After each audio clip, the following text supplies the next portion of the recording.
విదేశాలలో ఉన్నత విద్యను అభ్యసించడానికి తెలంగాణ రాష్ట్రానికి సంబంధించిన మైనారిటీ విద్యార్థులు అంటే ముస్లింలు, క్రిస్టియన్లు, సిక్కులు, జైనులు మరియు పార్సీల వర్గానికి సంబంధించి యువకులు విదేశాలలో ఉన్నత విద్యను అభ్యసించడం కోసం ప్రతి సంవత్సరం వెళ్తూ ఉంటారండి. ఇలాంటి వారికి ప్రోత్సహించి ఆర్థిక సహాయాన్ని అందించే పథకమే సీఎం విదేశీ విద్యా పథకం. ఈ పథకానికి తెలంగాణ రాష్ట్రంలోని మైనారిటీలు దరఖాస్తు చేసుకోవాలంటూ ఈ మేరకు ప్రభుత్వం అయితే విద్యార్థులకు తెలియజేస్తూ ఉందండి. డిగ్రీ ఇంజనీరింగ్ లో 60% మార్కులు కలిగిన వారు, పీజీ చేసేందుకు గాను పీజీలో 60% మార్కులు వచ్చి ఆపై డాక్టరేట్ చేయాలి అనుకునేవారు, అలాంటి వారు మాత్రమే ఈ సీఎం విదేశీ విద్యా పథకానికి అర్హులని ప్రభుత్వం అయితే తెలియజేస్తూ ఉంది.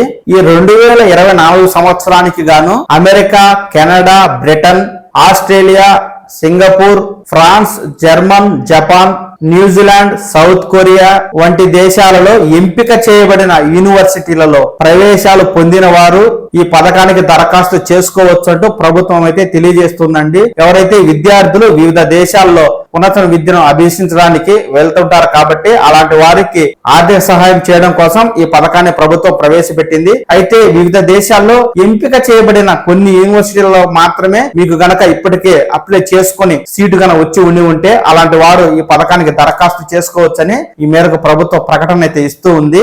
ఎవరైతే America, Canada, Britain, Japan seat వచ్చి ఉన్నటువంటి వారు ఈ పథకానికి ఆగస్టు 7వ తేదీ సాయంత్రం 5 గంటల లోపు ప్రభుత్వ అఫీషియల్ వెబ్సైట్ ద్వారా ఈ పథకానికి అయితే దరఖాస్తు చేసుకోవాలి అంటూ ఈ మేరకు అధికారులు అయితే ప్రకటన ఇవ్వడం జరిగింది. తెలంగాణ epass.cgg.gov.in వెబ్సైట్ లో అయితే ఎవరైతే వివిధ దేశాల్లో యూనివర్సిటీల్లో సీటు పొంది ఈ పథకానికి అప్లై చేసుకొని లబ్ధి పొందాలి అనుకుంటే కనుక ఈ వెబ్సైట్ లో మీరైతే అప్లై చేసుకోండి. అంతేకాదండి, ఎవరైతే ఈ వెబ్సైట్ లో అప్లై చేసుకుంటారో వారు ఆ అప్లికేషన్ ని వారి జిల్లా కలెక్టరేట్ లో వెళ్లి అక్కడ అధికారులకు ఈ అప్లికేషన్ ఫారాన్ని అందజేయాలంటూ కూడా అధికారులు అయితే తెలియజేస్తున్నారు.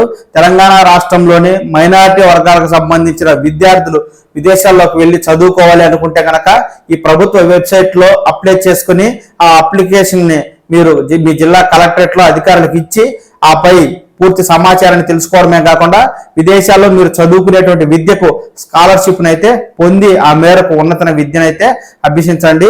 ఎప్పటికప్పుడు ఇలాంటి స్కాలర్షిప్ పథకాలే కావచ్చు, ప్రభుత్వ పథకాలకు సంబంధించి ఎలాంటి సమాచారం ఉన్నట్టుగా నేను మీకు తెలియజేస్తూ ఉంటాను. ఈ సమాచారాన్ని మీరు మీ మొబైల్ ఫోన్ ద్వారా తెలుసుకోవడం కోసం ఈ పవన్ టాక్స్ తెలుగు ఛానల్ ని లైక్ చేసి, షేర్ చేసి, సబ్స్క్రైబ్ చేసుకోండి. నమస్కారం.